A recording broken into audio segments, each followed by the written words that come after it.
Class 11th वालों, स्वागत है आप सभी का आपके अपने YouTube चैनल पर। This is Faiz Ali Saifi, you are watching our channel excellence education. So let's begin.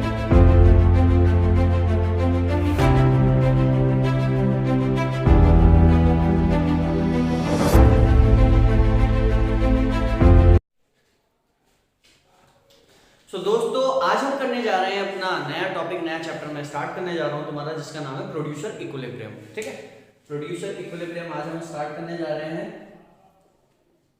Producer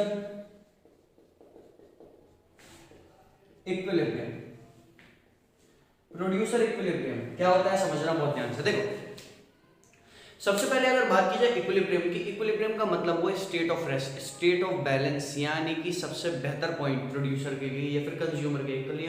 consumer equilibrium भी हमने पढ़ा था इससे पहले। ठीक है, कंज्यूमर इक्विलिब्रियम में हमने क्या पढ़ा था कि एक ऐसा पॉइंट जहां पर कंज्यूमर को सबसे ज्यादा सेटिस्फेक्शन मिलता है, ना ही एक स्टेप से आगे जाएगा ना ही एक स्टेप पीछे आएगा। ठीक है, तो इस पॉइंट को हम क्या बोलते हैं, equilibrium.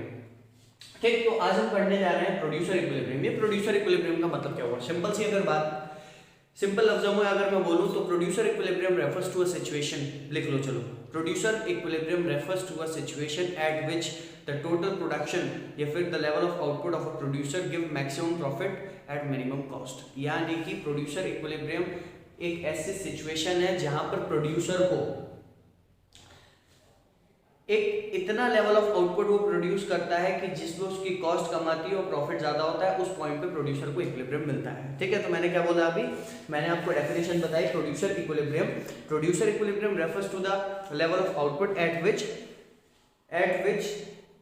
The producer gets maximum profit with minimum cost. यानी कि प्रोड्यूसर इक्विलिब्रियम एक ऐसी सिचुएशन है जहां पर प्रोड्यूसर एक हद तक इतना आउटपुट प्रोड्यूस कर देता है कि उसको वहां पर मैक्सिमम प्रॉफिट होता है, उसकी कॉस्ट कम लगती है, तो उसको प्रोड्यूसर इक्विलिब्रियम बोलते हैं। ठीक है, पहला पॉइंट। ठीक, पहली डेफिनेशन प्रोड्यूसर इक्विलिब्रियम की डेफिनेशन लिखेंगे। Producer equilibrium refers to a situation at which the level of output gives maximum profit with minimum cost. यानी कि यहाँ पर प्रोड्यूसर को मैक्सिमम प्रॉफिट होता है मिनिमम कॉस्ट के साथ, उसको प्रोड्यूसर इक्विलिब्रियम बोला जाएगा। दूसरी बात क्या लिखेंगे, जहां पर प्रोड्यूसर को इक्विलिब्रियम मिलेगा, इसके बाद प्रोड्यूसर अपना आउटपुट चेंज नहीं करता। समझ में आ रही मेरी बात। After equilibrium point the producer will stop the production. यानी कि प्रोड्यूसर जो है वो प्रोडक्शन को क्या कर देगा, खत्म कर देगा। प्रोडक्शन अपनी जो है वो आगे नहीं बढ़ाएगा, खत्म तो नहीं करेगा, मतलब प्रोडक्शन अपनी इंक्रीज नहीं करता, प्रोडक्शन अपनी सेम रखता है, जहां पर प्रोड्यूसर को इक्विलिब्रियम मिल जाता है। ठीक है, तो प्रोड्यूसर इक्विलिब्रियम का मतलब तो तुम्हें पता चल गया। प्रोड्यूसर इक्विलिब्रियम एक ऐसी सिचुएशन है जहां पर प्रोड्यूसर को मैक्सिमम प्रॉफिट होता है मिनिमम कॉस्ट से।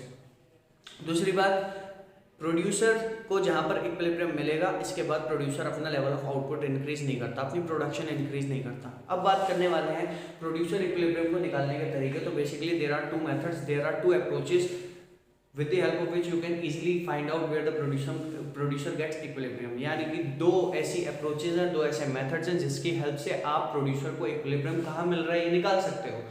First one is MR and MC approach, marginal revenue and marginal cost approach, and second one is total revenue and total cost approach. It is not in your course। ठीक है, तो हम अपना जो main focus रखेंगे वो marginal revenue और marginal cost approach से रखेंगे। ठीक है, तो MR MC अप्रोच, तो प्रोड्यूसर इक्विलिब्रियम में पढ़ाने जा रहा हूं तुम्हें इन case of perfect competition market. In case of perfect competition market, so basically when we are talking about perfect competition market, it is that market where price of the commodity remains same at all the level। यानी कि यहाँ पर price क्या रहता है, इसका commodity का price क्या रहता है, सेम रहता है। एक ऐसी मार्केट जहाँ पर प्राइस क्या रहता है, सेम, उस मार्केट को हम क्या बोलते हैं, परफेक्ट कंपटीशन मार्केट बोलते हैं। तो प्रोड्यूसर इक्विलिब्रियम हम पढ़ने जा रहे हैं इन case of perfect competition market. तो बेसिकली सबसे पहले ध्यान रखने वाली बात क्या है, हम किससे पढ़ने जा रहे हैं, MR and MC approach। MR and MC approach की हेल्प से हम पढ़ने जा रहे हैं। तो basically when we are talking about MR and MC approach, MR MC approach क्या कहती है, marginal revenue and marginal cost approach ये कहती है the producer is set to in equilibrium when two conditions are satisfied. यानी कि producer equilibrium में तब कहलाया जाएगा जब दो कंडीशंस सेटिस्फाई होंगी। ठीक है, अब वो कंडीशंस क्या है समझना। जब ये दोनों कंडीशन सेटिस्फाई होंगी तब ही प्रोड्यूसर इक्विलिब्रियम में कहलाया जाएगा। पहली कंडीशन है MR is equal to MC, यानी कि मार्जिनल रेवेन्यू और मार्जिनल कॉस्ट ये दोनों क्या होने चाहिए, इक्वल होने चाहिए, पहली कंडीशन। ठीक है, दूसरी कंडीशन क्या होती है कि जहां पर MR MC इक्वल है इसके बाद से मार्जिनल कॉस्ट जो है वो बढ़ना शुरू हो जाएगी, यानी कि दूसरी कंडीशन क्या है, MC should be rising after point of equilibrium, यानी कि जहां पर ये कंडीशन सेटिस्फाई हो जाएगी इसके बाद से मार्जिनल कॉस्ट को बढ़ना चाहिए, यानी कि मार्जिनल कॉस्ट इसके बाद इंक्रीज होगी। जहां पर marginal cost MR MC increase होंगी और इसके बाद से MC मार्जिनल कॉस्ट इंक्रीज होना स्टार्ट हो जाएगी, तो वो ही पॉइंट हमारा इक्विलिब्रियम पॉइंट कहलाया जाएगा। समझ में आ रही है मेरी बात? ये दोनों कंडीशंस को ध्यान में रखना है, इन दोनों कंडीशंस को बहुत ज्यादा ध्यान में रखना, अच्छे से समझ लेना। पहली कंडीशन क्या है, बोलो मेरे साथ, marginal cost must be equal to marginal revenue. Marginal cost और मार्जिनल रेवेन्यू ये दोनों क्या होने चाहिए, बोथ आर इक्वल, ये दोनों इक्वल होने चाहिए। And second one is after point of equilibrium marginal cost will be rising, यानी कि मार्जिनल कॉस्ट क्या होनी चाहिए, बढ़नी चाहिए, ये इंक्रीज होनी चाहिए। ये दोनों कंडीशंस जहां पर सेटिस्फाई हो जाएंगी प्रोड्यूसर को वहीं पर इक्विलिब्रियम मिल जाएगा। अब मैं बताने वाला हूं तुम्हें इसको एक टेबल से, तो टेबल से कैसे करेंगे, सबसे पहले यहां पर देखना, यहां पर ले लिया मैंने यूनिट्स, यहां ले लिया मैंने यूनिट्स, यहां ले लिया मैंने प्राइस, यहां ले लिया मैंने total revenue, total cost, marginal revenue, marginal cost, और ये ले लिया मैंने प्रॉफिट। ठीक है, दिख रहा है सबको? यहां आ गई हमारी units, price, total revenue, total cost, marginal revenue, marginal cost और प्रॉफिट। ठीक है, देखो ये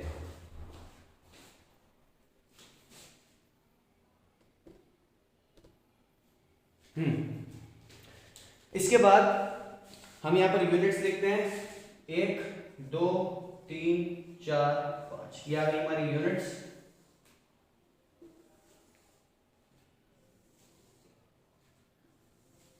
और परफेक्ट कंपटीशन मार्केट पढ़ने जा रहे हैं, तो परफेक्ट कंपटीशन मार्केट में तुम्हें पता ही है प्राइस क्या रहता है हमारा सेम, तो यहाँ मैं प्राइस एज्यूम करके चलता हूँ 8 रुपीज, 8 रुपए, 8 8 8।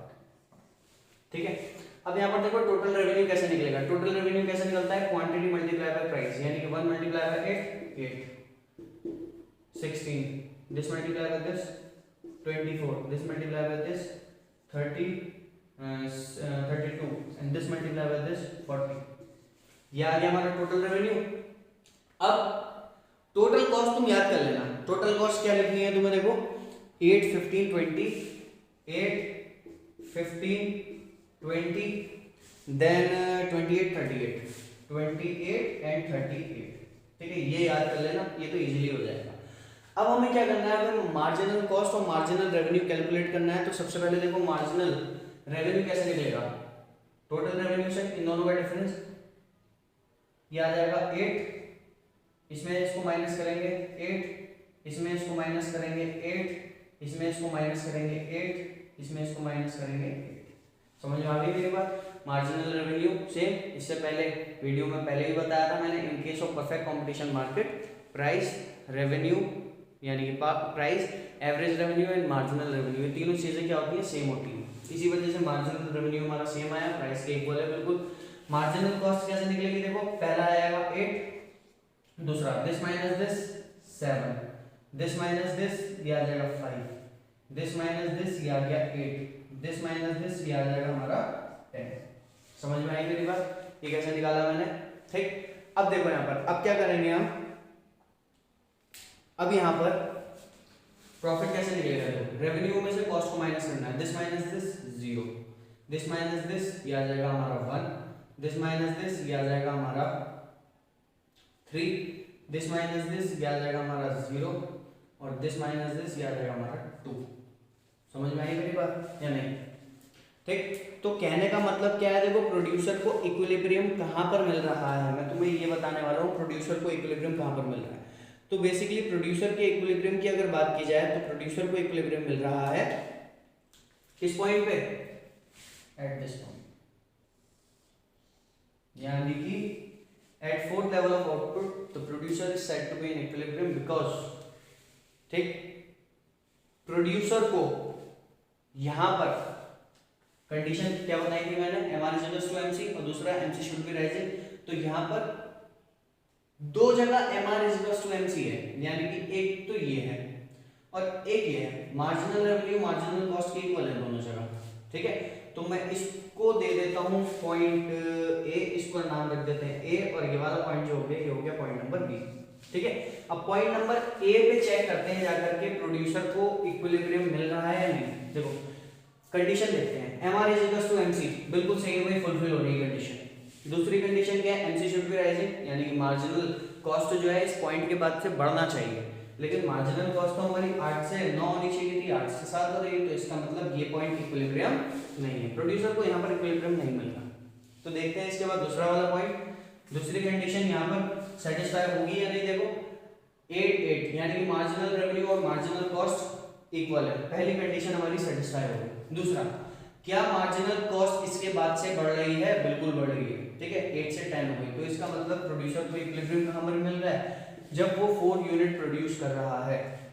समझ में आ रही है मेरी बात, जब वो 4 यूनिट्स प्रोड्यूस कर रहा है तो उसको प्रोड्यूसर को जो है वो क्या मिल रहा है, इक्विलिब्रियम मिल रहा है। यानी कि अगर ये इससे आगे जाता है, अब अगर ये इससे ज्यादा प्रोड्यूस करेगा, यानी कि इसने 4 के बाद 5वीं यूनिट अगर प्रोड्यूस करी तो इसको लॉस होगा। किस तरीके से, देखो सिंपल सी बात है भाई, तुमने चीज बनाई कितने में, 10 रुपए में, तुम्हारी लागत कितनी है, कॉस्ट कितनी लग रही है, 10 रुपए, लेकिन तुम बेच कितने में रहे हो उसको, सिर्फ और सिर्फ 8 रुपए में। बनी 10 रुपए में और बेची 8 में, तो भाई 2 रुपए का नुकसान हो गया। तो प्रोड्यूसर इसके आगे नहीं बढ़ेगा, प्रोड्यूसर इसके आगे प्रोडक्शन नहीं करता, तभी बोलते हैं कि प्रोड्यूसर इसके आगे प्रोडक्शन नहीं करता। ये चीज क्लियर हो गई, ठीक। अब मैं तुमको बताता हूँ इसका डायग्राम, सिंपल सा डायग्राम है, देखो कैसे करेंगे, ठीक है। ये कंडीशंस जो मैंने लिखवाई थी ये लिख लेना, मैं डायग्राम बना के बता रहा हूँ कैसे बनाएंगे डायग्राम, देखो। इन case of perfect competition market, ध्यान में रखना price, average revenue and marginal revenue, तीनों चीजें क्या रहती हैं, बिल्कुल सेम रहती हैं।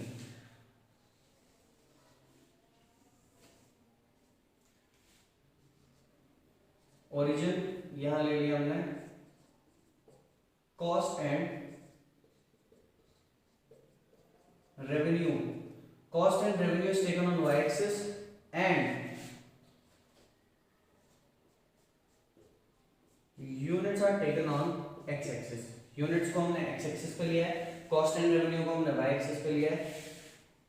This is our price line, और वी कैन से दैट ये है हमारी ए आर और एम आर, यानी कि in case of perfect competition market price, A R, M R, ये तीनों चीजें क्या होती है, same. Average revenue, marginal revenue और प्राइस, तीनों चीजें क्या होती है, बिल्कुल सेम रहती है, ठीक है। और ये हो गई हमारी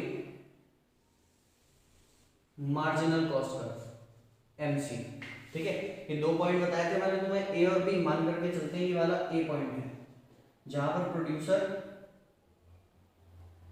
ओ क्यू क्वांटिटी प्रोड्यूस कर रहा है, ओ क्यू क्वांटिटी प्रोड्यूस कर रहा है, तो क्या प्रोड्यूसर को इस पॉइंट पे इक्विलिब्रियम मिलेगा, आंसर इज नो, क्योंकि इसके बाद कॉस्ट का बढ़ना बहुत जरूरी है। अगर कॉस्ट बढ़ेगी तो प्रोड्यूसर इक्विलिब्रियम में चला जाएगा, लेकिन यहाँ पर तो कॉस्ट कम हो रही है, तो इसका मतलब प्रोड्यूसर को ए पॉइंट पे इक्विलिब्रियम नहीं मिल रहा है। तो बात करेंगे बी पॉइंट पे, क्या प्रोड्यूसर को बी पॉइंट पे इक्विलिब्रियम मिल रहा है, बी पॉइंट पे वो प्रोड्यूस कर रहा है ओ क्यू 1 क्वांटिटी, तो क्या यहाँ पर इक्विलिब्रियम मिल रहा है, बिल्कुल मिल रहा है। क्यों, क्योंकि यहाँ पर दोनों कंडीशन सेटिस्फाई हो रही है। पहली कंडीशन क्या है, M R is equal to M C, पहली कंडीशन सेटिस्फाई। दूसरा, मार्जिनल कॉस्ट इस पॉइंट के बाद बढ़ना शुरू हो गई, तो दोनों कंडीशन यहाँ पर सेटिस्फाई हो गई है, इसका मतलब प्रोड्यूसर को इक्विलिब्रियम यहाँ पर मिल रहा है। और मैंने जो तुम्हें बात बताई थी ना, प्रोड्यूसर को इससे आगे अगर वो प्रोड्यूस करेगा तो लॉस होगा, तो प्रैक्टिकली बता रहा हूँ डायग्राम के साथ। देखो यहाँ पर अगर वो क्वांटिटी प्रोड्यूस करता है इससे ज्यादा, यानी कि OQ2 प्रोड्यूस करता है, तो उसको लॉस होना स्टार्ट हो जाएगा। कैसे कह सकते हैं आप ये बात सर, तो ये देख लो भाई, यानी कि तुम कमा कितना रहे हो, सिर्फ इतना, लेकिन लग कितना रहा है, इतना, तो जाहिर सी बात है ये क्या हुआ प्रोड्यूसर के लिए, लॉस हुआ। ये क्या हुआ प्रोड्यूसर के लिए, लॉस हुआ, ठीक है। सो ये था हमारा इन case of perfect competition market, जहां पर प्रोड्यूसर को इक्विलिब्रियम मिलता है। तो बहुत ध्यान से समझ लेना है इसको। मैंने पहले तुम्हें डेफिनेशन एक बार क्विक रिकैप जल्दी से याद कर लेते हैं इसको हाथ हाथ।